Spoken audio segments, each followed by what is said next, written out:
celestial kaleidoscope.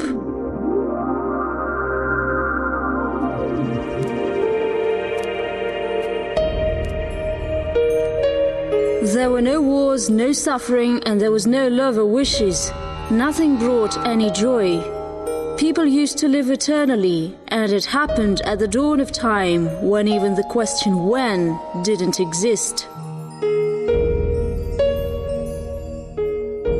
Over time they faded away, so to speak, and turned into unfleshly shadows. This was also torturous and miserable existence.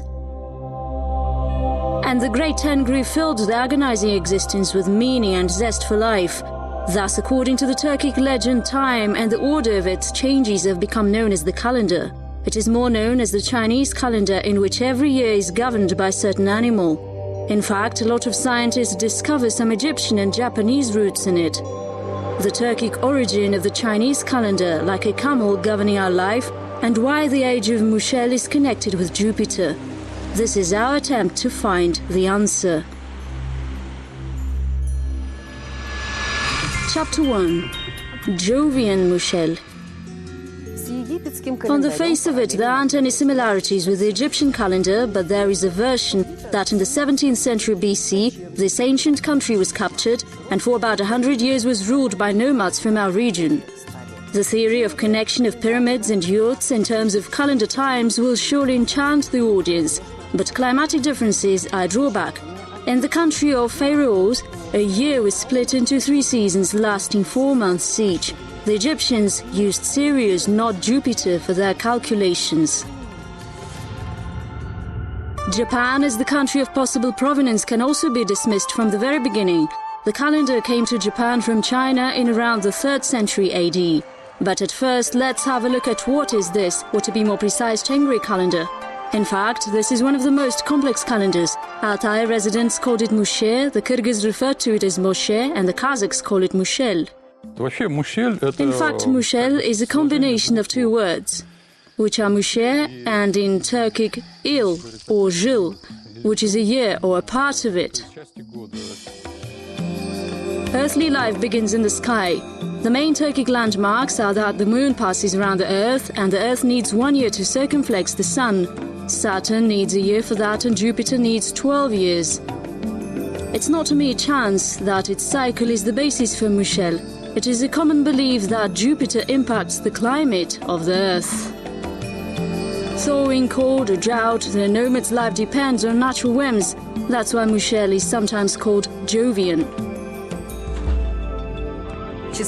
The digit of spherical harmony is 12. Many nations see this as a sacred number. According to Sumerian mythology, a fight-off between the chaos and the cosmos lasts for precisely this number of days. The Egyptians have 12 hell gates.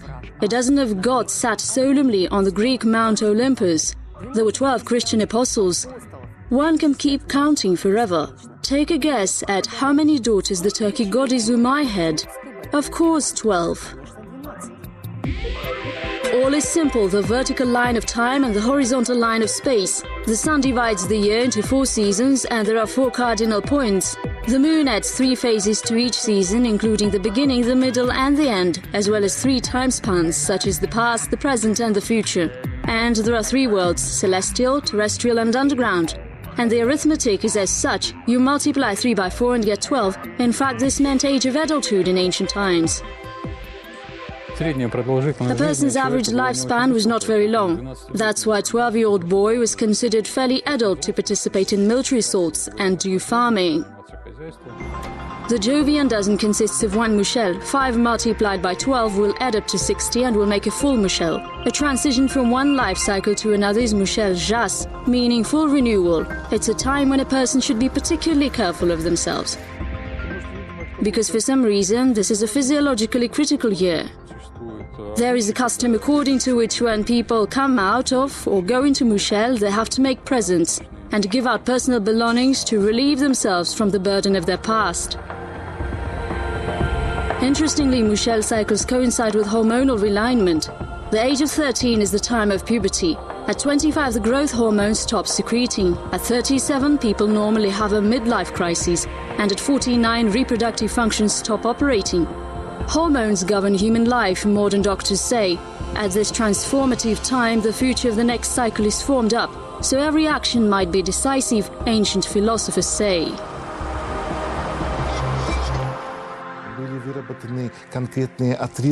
Certain attributes have been worked out of connecting with the less-known world, which is interesting and which defines the future of people.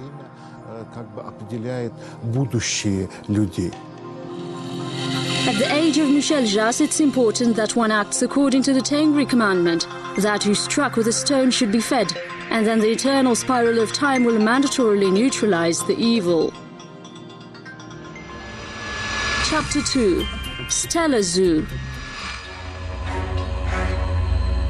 When Tengri divided the sky and the earth and turned into eternity, his wife Umay became the present. They had two sons, Ulgen and Yerlik, the future and the past.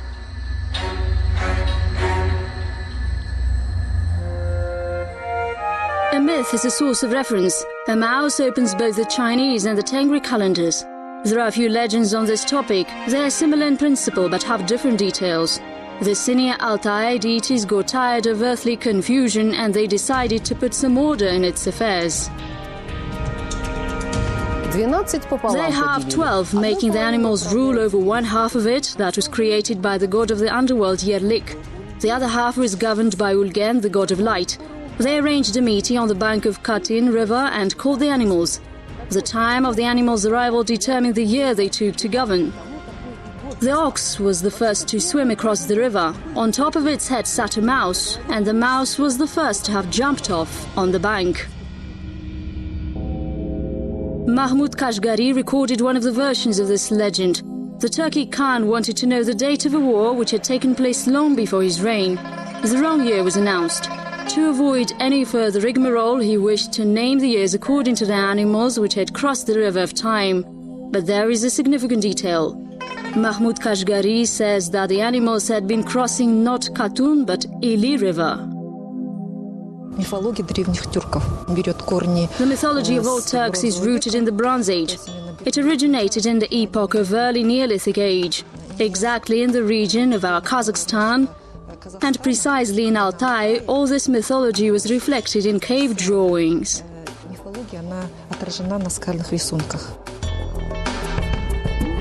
Another version says that a camel and a mouse had an argument over who will be the first to see the sun. The mouse climbed on the camel's head and won. The image of the camel is depicted in the center of the Turkic calendar. A camel itself consists of elements and properties which other animals had possessed. The animals got together, and upon dividing the camel's carcass, they each took a part of it to themselves. In fact, camel's ears resemble the ears of a mouse. Its hoof looks like the hoof of a cow. Its chest looks like a leopard's chest. Its lips remind of hare's lips. Its neck is like the snake's neck. It has a horse mane, the back of sheep, monkey's buttocks. The top of the head resembles the head of a chicken. Its thighs look like the thighs of a dog and the tail of a boar. This brutal myth is a story of how the chaos of stagnation was disjointed and brought into order. It turns out that a camel governs our life. From then onwards, the combination of the stellar world of calendar animals has resembled the camel with its outlines. A camel is split all across the sky. It's a spread-out camel. It adds up with the earlier philosophy that time was unified, meaning that the time breathes and expands, and then contracts again. The breath of time is the movement of the universe. In other words, it's the Big Bang Theory, whereas the events in this cyclic character reconciles with nomadic travels from wintertime to summertime, settlements and a return. The Turks believe that there was no death. There is the eternal flow of life when one goes away to come back. The spiral of time, just like the spiral of the galaxies shown on Hubble's last pictures. The question is, how could they possibly know about this? Chapter 3. River of Time. Kultigin passed away on the 17th day in the year of the sheep. In the 9th month and on the 27th day we organized a funeral feast. We consecrated his burial vault, the carving and the tombstone with an inscription in the year of the monkey, in the 7th month and on the 27th day. The nomadic calendar system is considered to have been invented in late 1st millennium BC when cattle breeding became the main means of survival. But mushel is possibly even older than that. A nomad was a nomad because they survived in any conditions.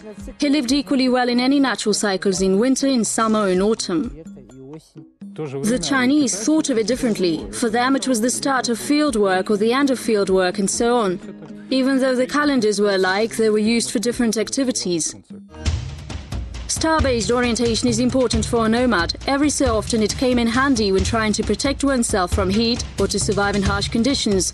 To do so, one needs to predict difficult times such as loss of cattle. To predict these, one needs to find logic behind it.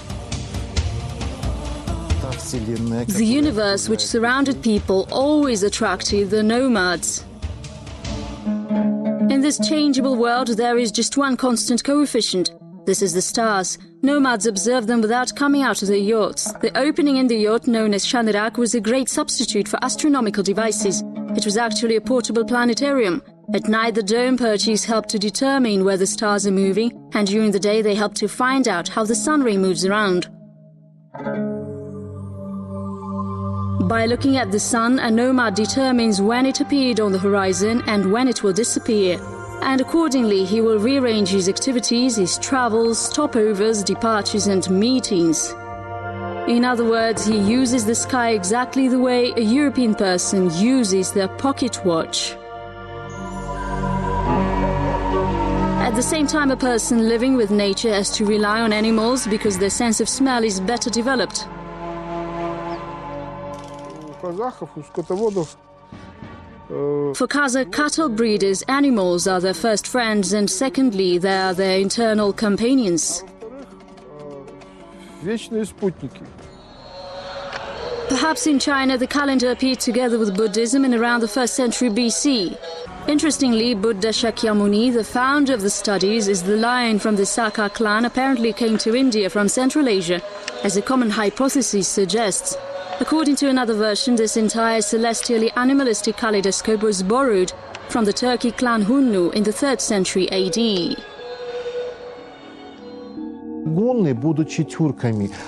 Being Turks, Hunnu preserved traditions connected with their late ancestors. Those were the traditions relating to people who'd lived before. More importantly, the Chinese and the Turkic calendars are quite different. The first point of difference is the beginning of the year. As is well known, the Turkic New Year is the vernal equinox, Nauriz. The Chinese calendar is not connected with any clearly determined date. It is the beginning of a new lunar year, and so it moves around according to certain time frames. Some animals don't coincide either. Leopard is closer to nomads. Chickens and their venomous for sheep droppings could not be included in the Turkic calendar. It's just a bird in there. Fish transformed into a Chinese dragon, sheep became a goat, a field mouse is now more known as a rat, and a hare is now a cat. Understandably, cats were not held in high esteem in the prairie. Nomads didn't grow seeds and didn't need protection from rodents. Researchers say that the Chinese option appeared a lot later than the Turkic one, as it adapted to sedentary lifestyles, some geographical and national aspects. In fact, it's pretty possible that the calendar is an idea which appeared at the same time in many different nations. The Turks and the Chinese lived on either side of the Great Wall of China. They had a mutually beneficial impact on each other, and some Chinese dynasties have either Turkic or nomadic origin. It is clear that in the region between Altai and Ural, there used to be cultural ecumene and a cultural tradition, so the calendar had already existed back then. The foundation of the universe and the laws of the space are all encoded in the Tengri Calendar, and the key to its unveiling is contained in ancient myths and traditions. One way or another, we're all living creatures, and namely the eternal sky, the Great Tengri, as Kultegin's writing says, distributes time. People turned to the Great Tengri with a request to give them time. He answered that with time will come death. But after it, life will return, the people answered. We will handle this, they said.